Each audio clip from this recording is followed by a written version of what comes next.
നമസ്കാരം. എന്ത് ഭക്ഷണം കഴിച്ചാലും ഡോക്ടറെ ഗ്യാസ് ആണ് പറയുന്ന ഒരുപാട് പേര് നമുക്കിടയിലുണ്ട്. നമ്മുടെ ഇന്നത്തെ ഒരു മോഡേൺ ലൈഫ് സ്റ്റൈലും അതുപോലെ ഭക്ഷണ രീതിയും ജീവിതശൈലിയും കൊണ്ടൊക്കെ നമ്മൾ ഏറ്റവും കൂടുതൽ ബുദ്ധിമുട്ടിക്കുന്ന ഒന്നാണ് ഗ്യാസ് എന്ന് പറയുന്നത്. പല ആളുകളിലും പല തരത്തിലാണ് ഗ്യാസ് അനുഭവപ്പെടുക. ചില ആളുകളിൽ എന്ത് ഭക്ഷണം കഴിച്ചാലും വയറിങ്ങനെ ബലൂണ് പോലെ വീർത്ത് വരും. ചില ആളുകൾ കുറച്ച് നിമിഷത്തേക്ക് ശ്വാസം നിലച്ചു പോകും, അല്ലെങ്കിൽ ശ്വാസം എടുക്കാൻ ബുദ്ധിമുട്ട് വരാറുണ്ട്. ചില ആളുകളിൽ നെഞ്ചുവേദനയായിട്ടാണ് വരിക. പല ആളുകളും ഇത് ഹാർട്ട് അറ്റാക്ക് ആണെന്ന് കരുതി ECG വരെ എടുത്ത് നോക്കാറുണ്ട്. എന്നാൽ ഇടയ്ക്കിടയ്ക്കായിട്ട് ഇങ്ങനെ ഏമ്പക്കം വരിക, അതുപോലെ തന്നെ കീഴ്വാഴ് വരിക, വലിയ സൗണ്ടോട് കൂടെ വരിക, ഇങ്ങനെയും കാണാറുണ്ട്. പല ആളുകൾക്കും ഇത് വളരെ ബുദ്ധിമുട്ടായിട്ടാണ് അനുഭവപ്പെടാറുള്ളത്. ഒരാളുകളുടെ ഇടയിൽ ഇറങ്ങാനോ പുറത്തേക്ക് ഇറങ്ങാനോ പലർക്കും മടിയായിരിക്കും. ഇങ്ങനെ ഗ്യാസ് നമ്മുടെ ശരീരത്തിൽ ഫോം ചെയ്യുന്നത് എന്തുകൊണ്ടാണ്? ഇത് നമുക്ക് എങ്ങനെ പരിഹരിക്കാം? അതുപോലെ ഗ്യാസ് എങ്ങനെയാണ് വയറിലെ അൾസർ, അതുപോലെ തന്നെ ആമാശയ ക്യാൻസർ പോലെയുള്ള മാരകമായിട്ടുള്ള അസുഖങ്ങളിലേക്ക് നയിക്കുന്നത് തുടങ്ങിയ കാര്യങ്ങളാണ് ഇന്ന് വീഡിയോയിലൂടെ പറയുന്നത്. ഞാൻ doctor Semiya, doctor Basil's homeo hospital, Pandikkad, Malappuram ജില്ല. നമുക്കറിയാം, നമ്മുടെ ദഹന വ്യവസ്ഥ എന്ന് പറയുന്നത് നമ്മുടെ വായ മുതൽ നമ്മുടെ മലദ്വാരം വരെ നീണ്ടു കിടക്കുന്ന ഒരു വലിയൊരു ട്രാക്റ്റാണ്. നമ്മുടെ വായയിൽ നിന്ന് ഫുഡ് അന്നനാളത്തിലേക്ക് എത്തും, അവിടെ നിന്ന് ആമാശയത്തിലെത്തി ചെറുകുടലും അതുപോലെ വൻകുടലും മലദ്വാരം വരെ നീണ്ടു കിടക്കുന്ന വലിയൊരു സിസ്റ്റമാണ്. ഈ സിസ്റ്റത്തിൻ്റെ ഭാഗത്ത് എന്തൊരു അസുഖം വന്നു കഴിഞ്ഞിട്ടുണ്ടെങ്കിലും അതിൻ്റെ ഒരു പ്രധാന ലക്ഷണമായിട്ട് കാണിക്കുന്നത് ഗ്യാസാണ്. നമ്മുടെ വയറിൽ എന്തൊരു ബുദ്ധിമുട്ട് വന്നാലും, അത് അസിഡിറ്റി ആയിക്കോട്ടെ, നെഞ്ചിരിച്ചിൽ, പുളിച്ച് തികട്ടൽ, വയറ് സ്തംഭനം, വയറിന് എരിച്ചിൽ വരിക, വയർ കാളിച്ച വരിക, ഇടയ്ക്കിടയ്ക്കായിട്ട് വയറിൽ ഗ്യാസിൻ്റെ ഏമ്പക്കം വരിക, അതുപോലെ തന്നെ കീഴ്വാഴ് വരിക, എന്തൊരു ബുദ്ധിമുട്ട് വന്നാലും നമ്മൾ എന്താ പറയുക, എനിക്ക് ഗ്യാസ് ട്രബിൾ ആണെന്നാണ് പറയാറുള്ളത്. അപ്പോൾ എല്ലാ ഈ ബുദ്ധിമുട്ടുകളും ഗ്യാസാണോ? നമുക്കത് എങ്ങനെ മനസ്സിലാക്കാമെന്ന് നോക്കാം. നമുക്കറിയാം, അസിഡിറ്റി എന്ന് പറയുന്നത് കൂടുതലായിട്ട് ആസിഡ് ഉൽപ്പാദിപ്പിക്കുന്ന ഒരു പ്രക്രിയയാണ്. നമ്മുടെ വയറിൽ നമ്മുടെ ഭക്ഷണം എത്തിക്കഴിഞ്ഞിട്ടുണ്ടെങ്കിൽ അവിടെ കുറച്ച് എമൗണ്ടിൽ മിതമായിട്ടുള്ള അളവിൽ ആസിഡ് ഉൽപ്പാദിപ്പിക്കുന്നുണ്ട്. എന്നാൽ ഇത് കൂടുതലായിട്ട് ഉൽപ്പാദിപ്പിക്കുമ്പോഴാണ് നമ്മൾ അതിന് അസിഡിറ്റി എന്ന് പറയുന്നത്. കൂടുതലും കൃത്യസമയത്ത് ഭക്ഷണം കഴിക്കാത്ത ആളുകളിലാണ് ഈ അസിഡിറ്റിയുടെ പ്രശ്നം കണ്ടുവരുന്നത്. നമ്മൾ ചികിത്സിച്ചിട്ടില്ലെങ്കിൽ അൾസർ, അതുപോലെ ക്യാൻസർ പോലെയുള്ള അസുഖങ്ങളിലേക്ക് നയിക്കുന്നത് കൊണ്ട് തന്നെ നമ്മളിത് കറക്റ്റായിട്ട് ചികിത്സ എടുക്കുകയും അതിന് ശ്രദ്ധ കൊടുക്കുകയും വേണം. ഇതിൻ്റെ ഒരു പ്രധാന ലക്ഷണം എന്ന് പറയുന്നത് വയറെരിച്ചിലാണ്. ഭക്ഷണം കഴിച്ചാൽ വയറെരിയുന്നത് അസിഡിറ്റിയുടെ ഒരു പ്രധാന ലക്ഷണമാണ്. നമ്മൾ ഭക്ഷണം കൃത്യസമയത്ത് കഴിച്ചിട്ടില്ലെങ്കിൽ നമ്മുടെ വയറിൻ്റെ ഭാഗത്ത് കാലിയാവുകയും അവിടെ ആസിഡ് വന്ന് നിറയും. ഈ ആസിഡ് നമ്മുടെ വയറിലുള്ള ആമാശയത്തിലുള്ള കോശങ്ങളിലൊക്കെ നീർക്കെട്ടുണ്ടാകും. നമ്മളതിന് ഇൻഫ്ലമേഷൻ അല്ലെങ്കിൽ ഗ്യാസ്ട്രൈറ്റിസ് എന്നാണ് പറയുക. പിന്നീട് കുറേ കാലം കഴിയുമ്പോൾ ഈ ആസിഡ് ഇങ്ങനെ കിടന്നു കഴിഞ്ഞിട്ടുണ്ടെങ്കിൽ അവിടെ പുണ്ണ് വരും, അൾസർ വരും. പിന്നീട് അത് ക്യാൻസർ പോലെയുള്ള അസുഖങ്ങളിലേക്ക് പോകാറുണ്ട്. അപ്പോൾ നമ്മുടെ വയറിൽ എന്ത് ആസിഡിൻ്റെ പ്രോബ്ലം വന്നു കഴിഞ്ഞിട്ടുണ്ടെങ്കിലും അത് ചികിത്സിക്കാതെ വരുമ്പോഴാണ് അൾസറും അതുപോലെ ക്യാൻസർ പോലെയുള്ള അസുഖങ്ങളിലേക്ക് ഇത് നയിക്കുന്നത്. പലപ്പോഴും ഈ ഫുഡുകൾ നമ്മുടെ വയറിലുള്ള ഫുഡുകൾ ദഹിക്കാതെ വരുമ്പോൾ അല്ലെങ്കിൽ ആസിഡ് വന്ന് നിറയുമ്പോൾ അവിടെയുള്ള ഈ ആസിഡും ദ്രാവകങ്ങളൊക്കെ നമ്മുടെ അന്നനാളത്തിലേക്ക് കയറുമ്പോഴാണ് നമുക്കവിടെ GERD എന്ന് പറയും, ഗ്യാസ്ട്രോ ഈസോഫാഗൽ റിഫ്ലക്സ് ഡിസീസ്. ഈ അന്നനാളത്തിലും ഇതുപോലെ ഇൻഫ്ലമേഷനും അതുപോലെ നീർക്കെട്ടൊക്കെ ഉണ്ടാക്കി അവിടെ അൾസർ ഉണ്ടാക്കാറുണ്ട്. അതുകൊണ്ടാണ് നമുക്ക് നെഞ്ചിരിച്ചിൽ, പുളിച്ച് തികട്ടൽ പോലെയുള്ള ലക്ഷണങ്ങൾ നമ്മൾ അസിഡിറ്റിയുടെ കൂടെ തന്നെ കാണിക്കുന്നത്. എന്നാൽ ഈ GERD എന്ന് പറയുന്നത് എല്ലാവരിലും വരണമെന്നില്ല. നമ്മുടെ അന്നനാളത്തിൽ നിന്ന് നമ്മുടെ ആമാശയത്തിലേക്ക് ഫുഡ് പോകുന്ന സമയത്ത് അവിടെ കുറച്ച് പേശികളുണ്ട്. ഈ പേശികൾ ഇങ്ങനെ ഓപ്പൺ ആവും, അതുപോലെ ക്ലോസ് ആവും ചെയ്യുമ്പോഴാണ് വയറിലേക്ക് ഫുഡ് എത്തുന്നത്. എന്നാൽ ഈ പേശികൾക്ക് എന്തെങ്കിലും ഒരു പ്രശ്നം വന്നു കഴിഞ്ഞാൽ, അത് ബലക്കുറവോ അല്ലെങ്കിൽ അവിടെ എന്തെങ്കിലും അസുഖങ്ങൾ വന്നു കഴിഞ്ഞിട്ടുണ്ടെങ്കിൽ കറക്റ്റായിട്ടുള്ള ഫുഡ് ആമാശയത്തിലെത്തില്ല, അല്ലെങ്കിൽ ദഹിക്കാത്ത ഫുഡ് ആമാശയത്തിൽ നിന്ന് വയറിൽ നിന്ന് മേലോട്ട് പോകും. ഇങ്ങനെ വന്നു കഴിഞ്ഞാലും ഇവിടെ നമ്മുടെ അന്നനാളത്തിൻ്റെ ഭാഗത്ത് നീർക്കെട്ടും അതുപോലെ തന്നെ അൾസറൊക്കെ ഉണ്ടാക്കാനുള്ള സാധ്യതയുണ്ട്. അതുകൊണ്ടാണ് നമുക്ക് നെഞ്ചിരിച്ചിലും പുളിച്ച് തികട്ടലൊക്കെ ഇതിൻ്റെ കൂടെ തന്നെ വരുന്നത്. ഇനി വയറിലുണ്ടാകുന്ന അൾസർ നമുക്കറിയാം, പ്രധാനമായിട്ടുള്ള ഒരു കാരണം എന്ന് പറയുന്നത് H. പൈലോറി ബാക്ടീരിയയുടെ ഇൻഫെക്ഷനാണ്. എന്നാൽ ഇത് മാത്രമല്ല, സ്ഥിരമായിട്ട് അസിഡിറ്റി വന്നു കഴിഞ്ഞാലും അത് അൾസറിലോട്ട് പോകാറുണ്ട്. ഇനി സ്ട്രെസ്സ്, അതുപോലെ തന്നെ പുകവലി, മദ്യപാന ശീലമുള്ളവരിലും കൂടുതലായിട്ട് ആസിഡ് ഉൽപ്പാദിപ്പിക്കും. സ്ട്രെസ്സ് ആസിഡ് ഉൽപ്പാദിപ്പിക്കാൻ ഒരു പ്രധാന കാരണമാണ്. അതുകൊണ്ടാണ് സ്ഥിരമായിട്ട് ഈ ടെൻഷനുള്ള ആളുകളിലൊക്കെ ഈ അസിഡിറ്റിയുടെ പ്രശ്നങ്ങൾ കണ്ടുവരുന്നത്.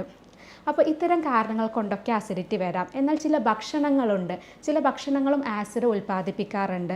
അതിൽപ്പെട്ടതാണ് എള്ളെണ്ണ, അതുപോലെ സൺഫ്ലവർ ഓയിൽ, പച്ചക്കായ, ഇങ്ങനെയുള്ള ബാർലി, അതുപോലെ തന്നെ ചോളം പോലെയുള്ള പയറുവർഗ്ഗങ്ങൾ, അങ്ങനെയുള്ള ഫുഡുകളിലൊക്കെ കൂടുതലായിട്ട് അസിഡിറ്റി ഉണ്ടാക്കുന്നുണ്ട്. അപ്പോൾ സ്ഥിരമായിട്ട് ഇങ്ങനെയുള്ള ഫുഡുകൾ കഴിക്കുന്ന ആളുകളിലും അസിഡിറ്റിയുടെ പ്രശ്നം കണ്ടുവരുന്നുണ്ട്. പലരും അസിഡിറ്റി വന്നു കഴിഞ്ഞാലും എന്താ പറയുക, ഡോക്ടർ എനിക്ക് ഗ്യാസ് ആണെന്നാണ്. എന്നാൽ ഈ അസിഡിറ്റിയും ഗ്യാസും ഒന്നാണോ? നമുക്ക് നോക്കാം. നമ്മൾ എന്ത് ഭക്ഷണം കഴിച്ചാലും, അല്ലെങ്കിൽ വെള്ളം കുടിച്ചാൽ, അല്ലെങ്കിൽ എന്തെങ്കിലും പാനീയങ്ങൾ കുടിച്ചാലും, അതുപോലെ ഉമിനീരിറക്കുമ്പോഴൊക്കെ പുറത്തിൽ നിന്ന് കുറച്ച് എമൗണ്ട് മിതമായിട്ടുള്ള അളവിൽ വായു നമ്മുടെ ആമാശയത്തിലേക്ക് എത്തുന്നുണ്ട്. നമ്മുടെ വയറിലാണ് അത് കളക്ട് ചെയ്യുന്നത്. അതുപോലെ തന്നെ നമ്മൾ ഭക്ഷണം ദഹനത്തിന് ശേഷം hydrogen, methane, carbon dioxide പോലെയുള്ള ഗ്യാസുകൾ പുറത്തേക്ക് വിടുന്നുണ്ട്. ഇങ്ങനെ ഭക്ഷണങ്ങൾ കൂടുതൽ കഴിക്കുമ്പോൾ, അല്ലെങ്കിൽ കൂടുതൽ ഗ്യാസ് അടങ്ങിയിട്ടുള്ള ഭക്ഷണങ്ങൾ കഴിക്കുമ്പോൾ ദഹനശേഷം കൂടുതലായിട്ട് ഗ്യാസ് ഉൽപ്പാദിപ്പിക്കും. അതാണ് നമുക്ക് വയറ് വീർക്കലും വയറ് സ്തംഭനം പോലെയൊക്കെ ഗ്യാസിൻ്റെ ബുദ്ധിമുട്ടായിട്ട് അനുഭവപ്പെടുന്നത്. പല ആളുകളിലും പല രൂപത്തിലാണ് ഗ്യാസ് വരുന്നത്. ചില ഭക്ഷണങ്ങൾ കഴിച്ചാൽ കൂടുതലായിട്ട് ഗ്യാസ് ഉൽപ്പാദിപ്പിക്കാറുണ്ട്. അത് അത്തരം ഭക്ഷണങ്ങളിൽ കൂടുതൽ ഗ്യാസ് ഉള്ളതുകൊണ്ടാണ്. അതുപോലെ നമുക്ക് കറക്റ്റായിട്ട് മുഴുവനായിട്ട് ദഹിക്കാതെ വന്നു കഴിഞ്ഞാലും ഗ്യാസിൻ്റെ പ്രശ്നം കാണിക്കാറുണ്ട്. അതുപോലെ ചെറുകുടലിൽ ഭക്ഷണം ദഹിക്കാതിരുന്നു കഴിഞ്ഞാൽ വൻകുടലിൻ്റെ ഭാഗത്ത് ഗ്യാസ് ഫോം ചെയ്യാറുണ്ട്. അതുപോലെ തന്നെ നമ്മുടെ വയറിൻ്റെ ഭാഗത്ത്, അല്ലെങ്കിൽ അന്നനാളത്തിൻ്റെ ഭാഗത്ത്, നെഞ്ചിൻ്റെ ഭാഗത്തൊക്കെ എന്തെങ്കിലും അസുഖങ്ങൾ വന്നു കഴിഞ്ഞിട്ടുണ്ടെങ്കിലും നമുക്ക് ഗ്യാസിൻ്റെ ഇഷ്യൂസ് കാണിക്കാറുണ്ട്. നമ്മൾ നേരത്തെ പറഞ്ഞു, അസിഡിറ്റി വരാനുള്ള ഒരു പ്രധാന കാരണം എന്ന് പറയുന്നത് കൃത്യസമയത്ത് ഭക്ഷണം കഴിക്കാത്തതാണ്. അതുപോലെ തന്നെയാണ് ഗ്യാസ് ഉണ്ടാകുന്നതും അതുകൊണ്ടാണ്. കൃത്യസമയത്ത് ഭക്ഷണം കഴിച്ചിട്ടില്ലെങ്കിൽ വയറിൽ ഗ്യാസ് ഫോം ചെയ്യും. അതുപോലെ കൂടുതൽ നാരുകൾ അടങ്ങിയിട്ടുള്ള ഫുഡുകളും, അതുപോലെ അന്നജം കൂടുതൽ അടങ്ങിയിട്ടുള്ള, കാർബോഹൈഡ്രേറ്റ്സ് കൂടുതൽ അടങ്ങിയിട്ടുള്ള ഫുഡുകളിൽ കഴിക്കുന്നതും കൂടുതലായിട്ട് ഗ്യാസ് ഫോം ചെയ്യാറുണ്ട്. അതുപോലെ കൂടുതലായിട്ട് മധുരമുള്ള ഭക്ഷണങ്ങൾ കഴിക്കുന്നതും ഗ്യാസ് ഉണ്ടാക്കാറുണ്ട്. പല ആളുകൾക്കും പല ഭക്ഷണത്തിൽ നിന്നായിരിക്കും ഗ്യാസ് ഉണ്ടാകുന്നത്. എന്നാൽ ഭൂരിപക്ഷ ആളുകളിലും ഗ്യാസ് ഉണ്ടാക്കുന്ന ചില ഫുഡുകളുണ്ട്.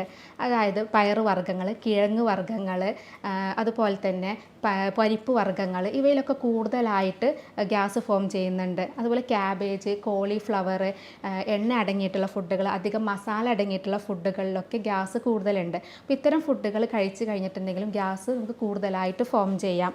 അതുപോലെ ചില ആളുകളുണ്ട്, പെട്ടെന്ന് ഒരു ദിവസം വെച്ച് ഡയറ്റ് എടുക്കുന്ന ആളുകൾ, നാളെ ഞാൻ ഡയറ്റ് എടുക്കുകയാണ് അതുകൊണ്ട് ഭക്ഷണം വേണ്ട എന്ന് പറയുന്ന ആളുകളുണ്ട്. അങ്ങനെ സ്ഥിരമായിട്ട് നമ്മൾ ഡയറ്റിൽ വന്നു കഴിഞ്ഞിട്ടുണ്ടെങ്കിൽ അവിടെ ഗ്യാസ് വരാനുള്ള സാധ്യതയുണ്ട്. അപ്പോൾ ഇത്തരം കാര്യങ്ങൾ കൊണ്ടൊക്കെയാണ് നമുക്ക് ഗ്യാസ് കൂടുതലായിട്ട് ഫോം ചെയ്യുന്നത്. പയറുവർഗ്ഗങ്ങളിൽ ഗ്യാസ് വരാനുള്ള ഒരു പ്രധാന കാരണം എന്ന് പറയുന്നത്, ഇത് ദഹിപ്പിക്കുന്ന സമയത്ത് ബാക്ടീരിയ കൂടുതലായിട്ട് മീഥേൻ നിറയുന്ന ഗ്യാസ് കൂടുതലായിട്ട് പുറത്തേക്ക് വിടും. അതുകൊണ്ടാണ് പയറുവർഗ്ഗങ്ങൾ കഴിക്കുമ്പോൾ ഗ്യാസിൻ്റെ ബുദ്ധിമുട്ട് വരുന്നത്. അതുപോലെ പാലുൽപ്പന്നങ്ങൾ അലർജിയുള്ള കുറച്ച് ആളുകളുണ്ട്. ഇവർക്കും ഇതുപോലെ പാലുൽപ്പന്നങ്ങൾ കഴിച്ചു കഴിഞ്ഞിട്ടുണ്ടെങ്കിൽ ഗ്യാസിൻ്റെ ബുദ്ധിമുട്ടുണ്ടാക്കാം. അതുപോലെ ദഹിക്കാത്ത പാലുണ്ടെങ്കിൽ അത് ബാക്ടീരിയ ആഹാരമാക്കുമ്പോൾ കൂടുതലായിട്ട് ഗ്യാസ് പുറത്തേക്ക് വിടും. ഇങ്ങനെയും നമുക്ക് ഗ്യാസിൻ്റെ ഇഷ്യൂസ് വരാറുണ്ട്. അപ്പോൾ ഇങ്ങനെ ഗ്യാസിൻ്റെ ബുദ്ധിമുട്ട് വരുമ്പോഴാണ് നമുക്ക് വയറ് വീർക്കുന്നതും വയറിന് സ്തംഭനം വരുന്നതും വയറ് ബലൂണ് പോലെ ഭക്ഷണം കഴിച്ചാൽ വീർത്ത് വരുന്നതൊക്കെ ഇതുകൊണ്ടാണ്. ചില ആളുകൾക്ക് അത് നമ്മുടെ അന്നനാളത്തിലോട്ട് കയറിയിട്ട് നെഞ്ചിൻ്റെ ഭാഗത്ത് എന്തോ തങ്ങി നിൽക്കുന്നത് പോലെ, അല്ലെങ്കിൽ തൊണ്ടയുടെ ഭാഗത്ത് എന്തോ കുടുങ്ങി നിൽക്കുന്നത് പോലെയൊക്കെ അനുഭവപ്പെടാറുണ്ട്. അങ്ങനെയുള്ളവർക്ക് ഭക്ഷണം ഇറക്കാൻ ബുദ്ധിമുട്ടൊക്കെ അനുഭവപ്പെടാറുണ്ട്. അപ്പോൾ ഇതൊക്കെ ഗ്യാസിൻ്റെ ഭാഗമായിട്ട് വരുന്നതാണ്.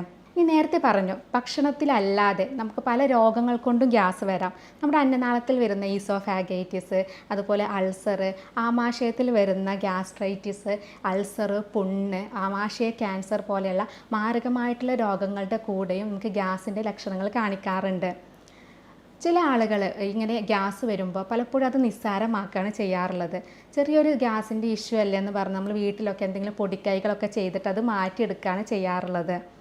എന്നാൽ മറ്റു ചിലരാണെങ്കിലോ ചെറിയൊരു വേദന വരുമ്പോഴേക്കും പെട്ടെന്ന് തന്നെ നെഞ്ചുവേദനയൊക്കെ ആണെന്ന്, ഹാർട്ട് അറ്റാക്ക് ആണെന്നൊക്കെ കരുതി ECG, എക്കോ വരെ എടുത്ത് നോക്കാറുണ്ട്. അപ്പോൾ ഇങ്ങനെയുള്ള ഗ്യാസിൻ്റെ ഇഷ്യൂസ് കാണിക്കുകയാണെങ്കിൽ നമ്മളത് കറക്റ്റായിട്ടുള്ള രോഗനിർണയം നടത്തി കഴിഞ്ഞിട്ടുണ്ടെങ്കിൽ നമുക്കത് എന്താണ് മനസ്സിലാക്കി ട്രീറ്റ്മെൻറ്റ് എടുത്ത് നമുക്ക് പൂർണ്ണമായിട്ട് തന്നെ മാറ്റിയെടുക്കാൻ പറ്റുന്ന ഒരു അസുഖമാണ് ഗ്യാസ് എന്ന് പറയുന്നത്. ഇനി ചില ആളുകൾ നമ്മുടെ OP വന്നിട്ട് ചോദിക്കാറുണ്ട്, ഡോക്ടർ എനിക്ക് ഗ്യാസ് ആണ്, ഇത് ക്യാൻസറിൻ്റെ എന്തെങ്കിലും പ്രശ്നമാണോ, എനിക്ക് വയറിൽ ക്യാൻസർ ഉണ്ടോ എന്ന് ചോദിക്കാറുണ്ട്. ആമാശയ ക്യാൻസറിൻ്റെ ഒരു പ്രധാനമായിട്ടുള്ള ആദ്യ ലക്ഷണം എന്ന് പറയുന്നത് ഗ്യാസ് തന്നെയാണ്. നമുക്ക് വയറ് എന്തെങ്കിലും ഭക്ഷണം കഴിച്ചു കഴിഞ്ഞാൽ വയറിങ്ങനെ വീർത്ത് വരും, വയറിൽ മടുപ്പ് വരിക, ഭക്ഷണത്തിൽ കുറച്ച് കഴിക്കുമ്പോഴേക്കും വയറ് നിറഞ്ഞ പോലെ ഫീൽ ചെയ്യുക, ഇങ്ങനെയൊക്കെ വരുന്നുണ്ടെങ്കിൽ അത് ആമാശയ ക്യാൻസറിൻ്റെ ഒരു തുടക്ക ലക്ഷണമാണ്. കാരണം നമ്മുടെ വയറിലുള്ള അല്ലെങ്കിൽ ആമാശയത്തിലുള്ള നോർമലായിട്ട് കാണുന്ന സെൽസിന് പകരം ക്യാൻസർ സെൽസ് അവിടെ വളരുമ്പോഴാണ് നമുക്കിങ്ങനെ വയറ് നിറഞ്ഞ പോലെയൊക്കെ ഫീൽ ചെയ്യുന്നത്. അതുപോലെ ഈ ഒരു ക്യാൻസർ സെൽസ് ഉള്ളതുകൊണ്ട് അല്ലെങ്കിൽ ട്യൂമറൊക്കെ ഉണ്ടാകുമ്പോൾ അത് ഭക്ഷണത്തിന് ദഹനം നടക്കാതിരിക്കുകയും അതുപോലെ ചെറുകുടലിലേക്ക് അത് പോകുന്നത് തടസ്സപ്പെടുത്തുകയൊക്കെ ചെയ്യും. ഇതൊക്കെ നമുക്ക് ഗ്യാസിൻ്റെ ബുദ്ധിമുട്ടുകൾ വരുത്തും. അപ്പോൾ അതുകൊണ്ട് തന്നെ ഗ്യാസിൻ്റെ കൂടെ മറ്റ് ലക്ഷണങ്ങൾ, വയറിന് എരിച്ചിൽ, വയറ് കഠിനമായിട്ട് വേദന വരിക, ഇങ്ങനെയുള്ള ലക്ഷണങ്ങളൊക്കെ കാണിക്കുന്നുണ്ടെങ്കിൽ നമ്മൾ ആ കറക്റ്റായിട്ട് എൻഡോസ്കോപ്പിയൊക്കെ എടുത്ത് അതിനുള്ള കറക്റ്റായിട്ടുള്ള ട്രീറ്റ്മെൻറ്റ് എടുക്കണം. ഇനി ഇടയ്ക്കിടയ്ക്കായിട്ട് ഏമ്പക്കം വരുന്ന, വളരെ സൗണ്ടോട് കൂടിയിട്ട് ഏമ്പക്കം വരിക, വളരെ സൗണ്ടോട് കൂടി കീഴ്വാഴ് വരുന്ന ഒരുപാട് പേരുണ്ട്. ഈ ഏമ്പക്കം എന്ന് പറയുന്നത് അത്ര കുഴപ്പക്കാരനാണോ? പലപ്പോഴും ഇത് കുഴപ്പിക്കാറുണ്ട് അല്ലേ? നമ്മുടെ ഭക്ഷണത്തിൽ അങ്ങനെ നമ്മൾ ഭക്ഷണം കഴിച്ചു കഴിഞ്ഞാലൊക്കെ ഏമ്പക്കം വരുന്നത് ചില ആളുകൾ പറയും അത് നല്ല ഭക്ഷണം കഴിച്ചതിൻ്റെ ഒരു അടയാളമാണ്, അല്ലെങ്കിൽ വയറ് ഫുള്ളായതിൻ്റെ ഒരു അടയാളമാണെന്നൊക്കെ പറയാറുണ്ട്. എന്നാൽ ചില ആളുകൾ ഇതൊരു മോശമായിട്ടുള്ളൊരു ശീലമായിട്ടാണ് പറയാറുള്ളത്. പലപ്പോഴും സൗണ്ടോട് കൂടി ഇങ്ങനെ ഇടയ്ക്കിടയ്ക്ക് വരുമ്പോൾ പലർക്കും ഇത് ഇങ്ങനെ ആളുകളുടെ ഇടയിൽ കൂടാനൊക്കെ ഒരു മടിയായിരിക്കും. ഇപ്പോൾ ഏമ്പക്കം എന്ന് പറയുന്നത് എന്താണെന്ന് നോക്കാം. നമുക്ക് നമ്മുടെ വയറിൽ നമ്മൾ നേരത്തെ പറഞ്ഞു ഗ്യാസ് ഒരുപാട് ഫോം ചെയ്യുമ്പോൾ അത് പുറത്തേക്ക് തള്ളിവിടുന്ന ഒരു പ്രക്രിയയാണ് ഈ ഏമ്പക്കം എന്ന് പറയുന്നത്, അല്ലെങ്കിൽ കീഴ്വാഴു എന്ന് പറയുന്നത്. നമ്മുടെ വൻകുടലിൻ്റെയും അതുപോലെ മലദ്വാരത്തിൻ്റെയും ഭാഗത്തുള്ള ഓവറായിട്ട് വരുന്ന ഗ്യാസ് പുറത്തേക്ക് തള്ളുന്നതാണ് കീഴ്വാഴു. അപ്പോൾ ഇതൊരു നോർമൽ പ്രക്രിയയാണ്. നമ്മളൊരു ഭക്ഷണം കഴിച്ചു കഴിഞ്ഞാൽ 4-5 പ്രാവശ്യം ഏമ്പക്കം വിടുന്നത് അത്ര പ്രശ്നമുള്ള കാര്യമല്ല, അത് സ്വാഭാവികമായിട്ട് നടക്കുന്ന ഒരു കാര്യമാണ്. എന്നാൽ ഇടയ്ക്കിടയ്ക്കായിട്ട് ഏമ്പക്കം വരുന്നത് എന്തുകൊണ്ടാണ്? നമ്മൾ നേരത്തെ പറഞ്ഞ പോലെ കൂടുതലായിട്ട് ഗ്യാസ് അടങ്ങിയിട്ടുള്ള ഭക്ഷണങ്ങൾ കഴിക്കുകയോ അല്ലെങ്കിൽ കൃത്യസമയത്ത് ഭക്ഷണം കഴിക്കാതിരിക്കുകയോ അങ്ങനെയുള്ള കാര്യങ്ങളൊക്കെ ചെയ്യുമ്പോൾ ഗ്യാസ് കൂടുതലായിട്ട് ഫോം ചെയ്യുമ്പോൾ അത് കൂടുതലായിട്ട് ഏമ്പക്കമായിട്ട് പോകും, അല്ലെങ്കിൽ കീഴ്വാഴിയായിട്ട് പോകും. അപ്പോൾ അതുകൊണ്ടാണ് നമുക്ക് കൂടുതലായിട്ട് ഈ ബുദ്ധിമുട്ട് വരുന്നത്. അപ്പോൾ ഏമ്പക്കം എന്ന് പറയുന്നതും ഗ്യാസ് കൂടുതൽ ഫോം ചെയ്യുന്നത് കൊണ്ട് വരുന്ന ഒരു ബുദ്ധിമുട്ടാണ്. ഇനി എന്ത് ഭക്ഷണം കഴിച്ചാലും ഗ്യാസാണ്, കഴിച്ചാലും കഴിച്ചില്ലെങ്കിലും ഗ്യാസാണ്. സ്ഥിരമായിട്ട് എന്തെങ്കിലും ചെയ്യുന്ന കാര്യത്തിൽ നിന്ന് അങ്ങോട്ടോ ഇങ്ങോട്ടോ എന്തെങ്കിലും ഒരു മാറ്റം വന്നു കഴിഞ്ഞാൽ അപ്പോഴും ഗ്യാസാണെന്ന് പറയുന്ന ഒരുപാട് പേരുണ്ട്. ഇങ്ങനെ ഇടയ്ക്കിടയ്ക്കായിട്ട് ഗ്യാസിൻ്റെ ബുദ്ധിമുട്ടുള്ള ആളുകൾ ശ്രദ്ധിക്കേണ്ട കുറച്ച് കാര്യങ്ങളുണ്ട്. അവ എന്തൊക്കെയാണെന്ന് നോക്കാം. ഓരോരുത്തർക്കും ഗ്യാസ് ഉണ്ടാക്കുന്ന ഫുഡ് പലതായിരിക്കും. നേരത്തെ നമ്മൾ പറഞ്ഞു അല്ലേ, ഓരോരുത്തർക്കും പലതരത്തിലുള്ള ഫുഡിനോടായിരിക്കും ഗ്യാസ് ഉണ്ടാക്കുക. അപ്പോൾ അത്തരത്തിലുള്ള ഫുഡുകൾ നമ്മൾ പൂർണ്ണമായിട്ട് ഒഴിവാക്കുകയാണ് വേണ്ടത്. അതുപോലെ ഇലക്കറികളൊക്കെ കൂടുതലായിട്ട് കഴിക്കുന്ന ആളുകളുണ്ട്. എന്നാൽ ഇലക്കറികൾ അമിതമായാലും അവിടെ ഗ്യാസിൻ്റെ ബുദ്ധിമുട്ടുകൾ ഉണ്ടാക്കാറുണ്ട്. അതുപോലെ എണ്ണ പലഹാരങ്ങളൊക്കെ കഴിക്കുന്ന ആളുകളിൽ, കൂടുതലായിട്ട് വറുത്തതും പൊരിച്ചതൊക്കെ ആയിട്ടുള്ള കഴിക്കുന്ന ആളുകൾ ഗ്യാസിൻ്റെ ഇഷ്യൂസ് കാണിക്കാറുണ്ട്. അങ്ങനെയുള്ള ആളുകൾ ആവിയിൽ വേവിച്ചിട്ടുള്ള ഫുഡ് കഴിക്കുന്നതാണ് നല്ലത്. എന്നാൽ ചില ആളുകളിലാണെങ്കിലോ ആവിയിൽ വേവിച്ചിട്ടുള്ള പുട്ട്, ഇടിയപ്പമൊക്കെ കൂടുതൽ കഴിച്ചു കഴിഞ്ഞാൽ വയറിനും എരിച്ചിലും നെഞ്ചിരിച്ചിലും അങ്ങനെയുള്ള ബുദ്ധിമുട്ട് കാണിക്കാറുണ്ട്. അപ്പം അങ്ങനെയുള്ള ആളുകളാണെങ്കിൽ ആവിയിൽ വേവിച്ചിട്ടുള്ള ഫുഡ് ഒഴിവാക്കുക. അല്ലാത്ത ആളുകൾ എണ്ണ പലഹാരങ്ങൾക്കൊക്കെ പകരം, അല്ലെങ്കിൽ എണ്ണയിൽ വറുക്കുന്നതിന് പകരം ആവിയിൽ വേവിച്ചിട്ട് കഴിക്കുന്നതാണ് നല്ലത്. അതുപോലെ ഭക്ഷണത്തിന് ശേഷം മധുരം കഴിക്കുന്ന ശീലമുള്ള ഒരുപാട് പേരുണ്ട്. അങ്ങനെയുള്ളവരും അത്തരം ശീലങ്ങൾ ഒഴിവാക്കുക. പിന്നെ നല്ല മധുരമുള്ള ഫ്രൂട്ട്സിന് പകരം മധുരം കുറഞ്ഞിട്ടുള്ള ഫ്രൂട്ട്സുകൾ ഉപയോഗിക്കുക. അതും നമുക്ക് ഗ്യാസ് കുറയ്ക്കാൻ വേണ്ടിയിട്ട് സഹായിക്കും. അതുപോലെ വേവിച്ചുപയോഗിക്കുന്ന പല ഭക്ഷണങ്ങളും, കൂടുതൽ ഗ്യാസ് ഉണ്ടാക്കുന്ന പല ഭക്ഷണങ്ങളും ഉണ്ട്. അവ നമുക്ക് പച്ചയോട് കൂടെ കഴിക്കുന്നത് ഗ്യാസ് കുറയ്ക്കാൻ വേണ്ടിയിട്ട് സഹായിക്കാറുണ്ട്. അതുപോലെ ഗോതമ്പ്, ഉരുളക്കിഴങ്ങ് ഇങ്ങനെയുള്ള ഫുഡുകളൊക്കെ കഴിക്കുമ്പോൾ നല്ല ബുദ്ധിമുട്ടുണ്ടാക്കുക, ഗ്യാസിൻ്റെ ഇഷ്യൂസൊക്കെ ഉണ്ടാക്കുന്നുണ്ടെങ്കിൽ അവർ കൂടുതലായിട്ടും അരിഭക്ഷണം ഉപയോഗിക്കുന്നതാണ് നല്ലത്. പിന്നെ ചെറുപയർ, നമ്മൾ നേരത്തെ പറഞ്ഞു പയർ വർഗ്ഗങ്ങൾ എന്ന് പറയുന്നത് ഗ്യാസ് ഉണ്ടാക്കുന്നതിന് ഒരു പ്രധാന കാരണമാണ്. അപ്പോൾ അതുകൊണ്ട് തന്നെ ചെറുപയറൊക്കെ മുളപ്പിച്ച് ഉപയോഗിക്കുന്നതാണ് ഏറ്റവും നല്ലത്. അതുപോലെ ഭക്ഷണത്തിൻ്റെ കൂടെ നെയ്യ് കുറച്ച് ചേർക്കുന്നതും നമുക്ക് ഗ്യാസ് കുറയ്ക്കാൻ വേണ്ടിയിട്ട് സഹായിക്കും. അപ്പോൾ ഇങ്ങനെയുള്ള കാര്യങ്ങളൊക്കെ ശ്രദ്ധിച്ചു കഴിഞ്ഞാൽ നമുക്ക് ഗ്യാസ് പരമാവധി ഒഴിവാക്കാൻ പറ്റും. അപ്പോൾ നേരത്തെ പറഞ്ഞു പാലുൽപ്പന്നങ്ങൾ എന്ന് പറയുന്നത് അലർജിയുള്ള ആളുകളുണ്ട്. അങ്ങനെയുള്ള ആളുകൾ പരമാവധി പാലും പാലുൽപ്പന്നങ്ങളും ഒഴിവാക്കുക. ഇത്തരം ഫുഡുകൾ കഴിച്ചു കഴിഞ്ഞിട്ടുണ്ടെങ്കിൽ നമുക്ക് ഗ്യാസ് കൂടുതലായിട്ട് ഉണ്ടാക്കും. കീഴ്വാഴു സ്മെല്ലോട് കൂടിയിട്ടുള്ള കീഴ്വാഴയൊക്കെ ആണെങ്കിൽ, ഇടയ്ക്കിടയ്ക്കായിട്ട് കീഴ്വാഴയൊക്കെ പോകുന്നുണ്ടെങ്കിൽ അവർ ലാക്ടോസ് കൂടുതൽ അടങ്ങിയിട്ടുള്ള പാലുൽപ്പന്നങ്ങൾ, അതുപോലെ ഗ്ലൂട്ടൻ കൂടുതൽ അടങ്ങിയിട്ടുള്ള ഗോതമ്പ്, ഇവയൊക്കെ ഒഴിവാക്കുന്നതായിരിക്കും നല്ലത്.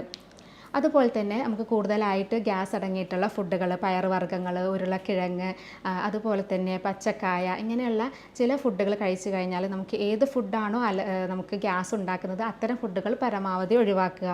ഇനി അസിഡിറ്റി ഉള്ളവരും ഈ കാര്യങ്ങൾ തന്നെയാണ് ശ്രദ്ധിക്കേണ്ടത്. അതിൻ്റെ കൂടെ തന്നെ ശ്രദ്ധിക്കേണ്ട കുറച്ച് കാര്യങ്ങളുണ്ട്. കൃത്യസമയത്ത് നമ്മൾ ഭക്ഷണം കഴിക്കുക. കറക്റ്റ് സമയം ഭക്ഷണം കഴിക്കാതിരുന്നു കഴിഞ്ഞാലാണ് നമുക്ക് അസിഡിറ്റിയുടെ പ്രോബ്ലം കൂടുതലായിട്ട് വരുന്നത്. അതുകൊണ്ട് തന്നെ കൃത്യസമയത്ത് നമ്മൾ ഭക്ഷണം കഴിക്കുക.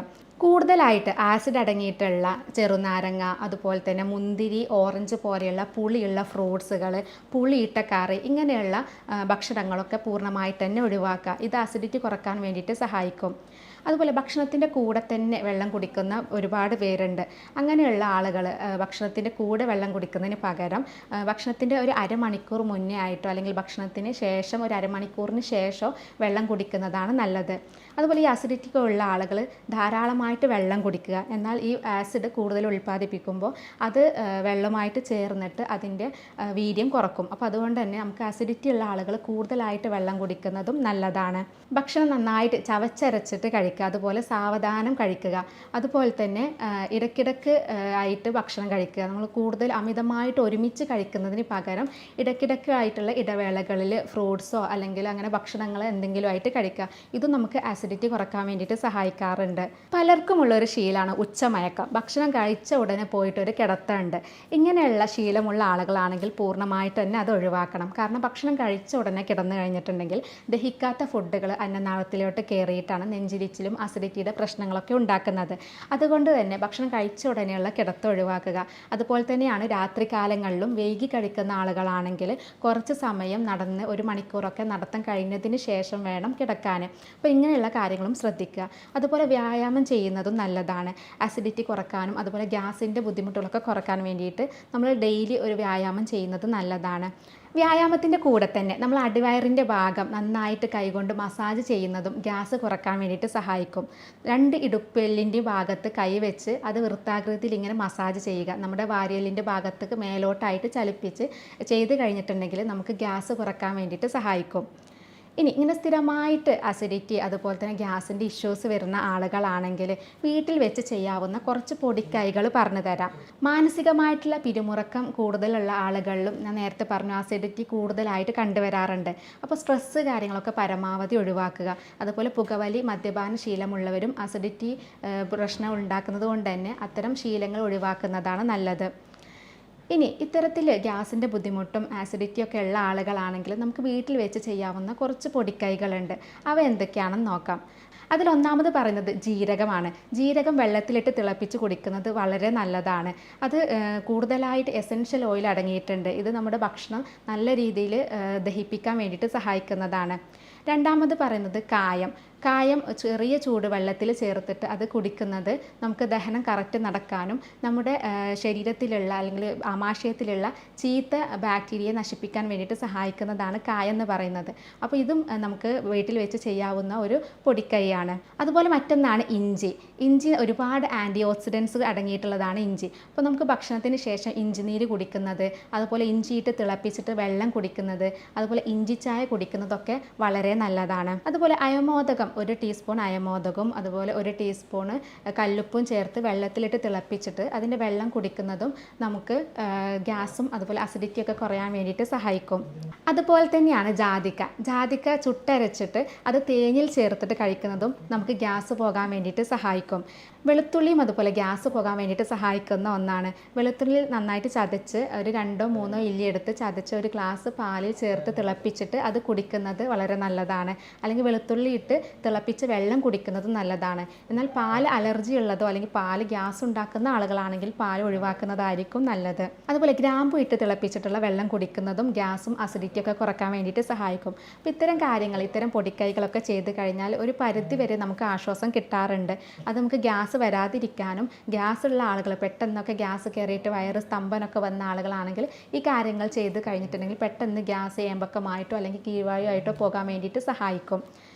ഇങ്ങനെ ഇടയ്ക്കിടയ്ക്കായിട്ട് ഗ്യാസ് വരുന്ന ആളുകൾ ഇത് നിസ്സാരമാക്കരുത്. നമ്മളതിന് കറക്റ്റായിട്ടുള്ള ട്രീറ്റ്മെൻറ്റ് എടുക്കണം. നമ്മൾ ഡോക്ടറെ കാണിച്ചിട്ടുള്ള ടെസ്റ്റുകൾ ചെയ്യണം. ഫാറ്റി ലിവർ, കൊളസ്ട്രോൾ, തൈറോയിഡ് പോലെയുള്ള അസുഖങ്ങളിൽ നമുക്ക് ഗ്യാസിൻ്റെ ബുദ്ധിമുട്ട് കാണിക്കാറുണ്ട്. ഫാറ്റി ലിവർ എന്ന് പറയുന്നത് നമ്മുടെ ലിവറിൻ്റെ ഭാഗത്ത് ഫാറ്റ് അല്ലെങ്കിൽ കൊളസ്ട്രോൾ കെട്ടിക്കിടക്കുന്നതാണ് ഫാറ്റി ലിവർ എന്ന് പറയുന്നത്. അപ്പോൾ ഈ ഫാറ്റി ലിവർ വന്നു കഴിഞ്ഞിട്ടുണ്ടെങ്കിൽ നമുക്കവിടെ ബൈൽ എന്ന് പറയുന്നത് പിത്തം ഉൽപ്പാദിപ്പിക്കുന്നതിൽ പ്രശ്നങ്ങൾ വരും. ഈ പിത്തം നമുക്ക് ഭക്ഷണത്തിൽ ദഹിക്കാൻ വേണ്ടി സഹായിക്കുന്ന ഒന്നാണ്. അപ്പോൾ ഇതിൻ്റെ പ്രശ്നങ്ങൾ കാരണം നമുക്ക് വയറിൽ ഗ്യാസിൻ്റെ ദഹന പ്രശ്നങ്ങളും അതിന് ഗ്യാസിൻ്റെ ബുദ്ധിമുട്ടൊക്കെ ഉണ്ടാകും. അപ്പോൾ ഫാറ്റി ലിവർ ഒക്കെ ഉണ്ടോ എന്നറിയാൻ വേണ്ടിയിട്ട് നമ്മൾ വയറ് സ്കാനിങ് ചെയ്യുന്നത് വളരെ നല്ലതാണ്. അതുപോലെ തന്നെ കൊളസ്ട്രോൾ കൂടുതലുള്ള ആളുകളിലും ഗ്യാസിൻ്റെ ഇഷ്യൂസ് കാണിക്കുന്നുണ്ട്. അതുകൊണ്ട് തന്നെ നമ്മൾ രക്തം പരിശോധിച്ച് ലിപ്പിഡ് പ്രൊഫൈലൊക്കെ കറക്റ്റായിട്ട് നോക്കുക. ഇങ്ങനെയുള്ള ബുദ്ധിമുട്ടൊക്കെ വരുന്നവരാണെങ്കിൽ ഇതുപോലെ രക്തം പരിശോധിക്കുന്നത്, തൈറോയിഡ് നോക്കുന്നതൊക്കെ വളരെ നല്ലതാണ്. ഇനി വയറിൽ എന്തെങ്കിലും ബുദ്ധിമുട്ടുകളുണ്ടോ, പുണ്ണോ അൾസറോ അല്ലെങ്കിൽ ആമാശയ ക്യാൻസർ പോലെയുള്ള എന്തെങ്കിലും അസുഖങ്ങളുണ്ടോ എന്നറിയാൻ വേണ്ടിയിട്ട് നമുക്ക് എൻഡോസ്കോപ്പി എടുക്കുന്നത് നല്ലതാണ്. എൻഡോസ്കോപ്പിയിലൂടെ നമുക്ക് എന്തെങ്കിലും തടിപ്പോ കാര്യങ്ങളൊക്കെ വന്നു കഴിഞ്ഞിട്ടുണ്ടെങ്കിൽ ആ തടിപ്പിൽ നിന്ന് നമ്മൾ ബയോപ്സി ചെയ്ത് കഴിഞ്ഞാൽ അത് ക്യാൻസർ ആണോ അല്ലെങ്കിൽ മറ്റ് പോളിപ്പ് പോലെയുള്ള മറ്റെന്തെങ്കിലും ആണോ എന്നുള്ളത് നമുക്ക് അറിയാൻ പറ്റും. അപ്പോൾ ഇത്തരം ടെസ്റ്റുകളൊക്കെ ചെയ്തിട്ട് കറക്റ്റായിട്ടുള്ള ട്രീറ്റ്മെൻറ്റ് എടുത്തു കഴിഞ്ഞാൽ നമുക്ക് ഗ്യാസിൻ്റെ ബുദ്ധിമുട്ട് പൂർണ്ണമായിട്ട് തന്നെ ഒഴിവാക്കാം. ഇനി ചികിത്സയിലേക്ക് വരികയാണെങ്കിൽ ഇതിന് വളരെ ഫലപ്രദമായിട്ടുള്ള ചികിത്സ ലഭ്യമാണ്. പലപ്പോഴും ഗ്യാസ് ഇത് മാറില്ല, ഇത് എല്ലാവർക്കും ഉള്ളതാണ് എന്ന് പലരും ഇതിനെ അവഗണിക്കാറാണ് പതിവ്. എന്നാൽ ഇത് കറക്റ്റായിട്ട് ചികിത്സ എടുത്താൽ പൂർണ്ണമായിട്ട് തന്നെ മാറ്റിയെടുക്കുന്ന ഒന്നാണ് ഗ്യാസ് എന്ന് പറയുന്നത്. അപ്പോൾ അതുകൊണ്ട് തന്നെ ഇതിന് ഫലപ്രദമായിട്ടുള്ള ചികിത്സ ലഭ്യമാണ്. രോഗിയുടെ ശാരീരികവും മാനസികവുമായിട്ടുള്ള കാര്യങ്ങൾ പഠിച്ച് യൂറോപ്യൻ നിർമ്മിത സോഫ്റ്റ്വെയറുകൾ ഉപയോഗിച്ചിട്ടാണ് നമ്മളിവിടെ രോഗനിർണയവും മരുന്ന് നിർണയവും നടത്തുന്നത്. അതുകൊണ്ട് തന്നെ ജർമ്മൻ മെഡിസിൻസ് ഉപയോഗിച്ചുള്ള പൊട്ടൻസി മരുന്നുകൾ ഉപയോഗിക്കുന്നത് കൊണ്ട് തന്നെ നമുക്കറിഞ്ഞ് കറക്റ്റായിട്ടുള്ള ചികിത്സ കൊടുക്കാൻ പറ്റാറുണ്ട്. അപ്പോൾ ഇത്തരം ചികിത്സാ രീതിയെക്കുറിച്ച് അറിയാനും ഇതിൻ്റെ ട്രീറ്റ്മെൻറ്റിനെ കുറിച്ച് അറിയാനും നിങ്ങൾക്ക് താഴെ കാണുന്ന നമ്പറിൽ ബന്ധപ്പെടാവുന്നതാണ്. സ്നേഹത്തോടെ doctor Semiya, doctor Basil's homeo hospital, Pandikkad, Malappuram ജില്ല.